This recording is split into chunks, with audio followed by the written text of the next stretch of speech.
What's up, guys? So by now, everyone has probably seen Zach Cregger's new trailers for the Resident Evil movie. And I just wanted to make this video because I feel there's a bit of misrepresentation of exactly what this divisiveness is actually stemming from. So you'll have a lot of people who off the bat see the trailer and, hey, I mean, it looks like it could be a damn fun horror movie. And to Zach Cregger's credit, he's got quite the resume with some strong films under his belt, Weapons and Barbarian, which are really good horror movies. So to take nothing away from the guy who clearly knows what he's doing and knows how to craft a good horror piece. So here's the thing, just because something is a good horror movie does not automatically equate to it being a good representation of the source material it's based off of. Because when you decide to take a specific IP, then you are also taking responsibility to make this film a representation of said IP. There are many who are quick to point out that we do see a lot of little homages and Easter eggs, like the typewriter, like the searching for bullets and reloading, a green herb, but simply sprinkling in little Easter eggs and references does not make it a good movie. I mean, just take Welcome to Raccoon City, and that was basically Easter egg the movie. Literally every shot had some sort of an homage to the game, and that certainly did not make it a good, faithful adaptation. There were a lot of homages and references in Paul W.S. Anderson's series that were in the films, and of course, those by no means were good Resident Evil movies. And for everyone out there who is saying, oh, the fans are the issue, they just want a one-to-one, they don't want anything to be changed. No, that's not true at all.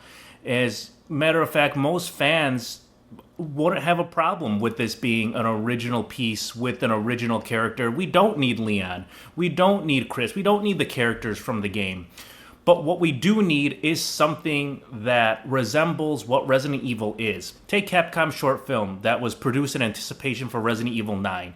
That was set in Raccoon City. It didn't have any characters from the game, but it perfectly captured what the atmosphere and the feel was from the game. Something like that is what I would consider a faithful adaptation. And yes, you can say, well, that's the creator. They know what they're doing. Sure, but as a filmmaker, I feel like you should at least be responsible for understanding exactly what it is you're creating. Because if not, then we're just dealing with the waste of an IP. I mean, Zach Cregger has already said that he wanted to make this film whether it was Resident Evil or not. This is a story that I would have wanted to write whether I got Resident Evil, the IP, or not.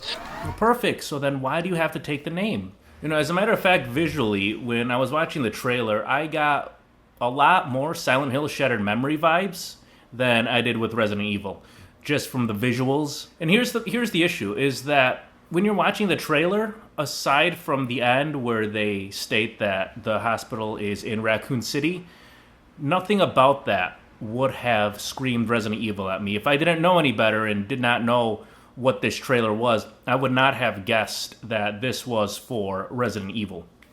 And I think that is a legit concern, and it is a legit issue with the movie that is supposed to be based off of a game. So just because something is a good horror movie does not mean that it will automatically be a good Resident Evil movie. And you'll get the people that are saying, well, just, enjoy it for being a good horror movie. Sure. I mean, it can be enjoyable, but again, it just kind of begs the question, why?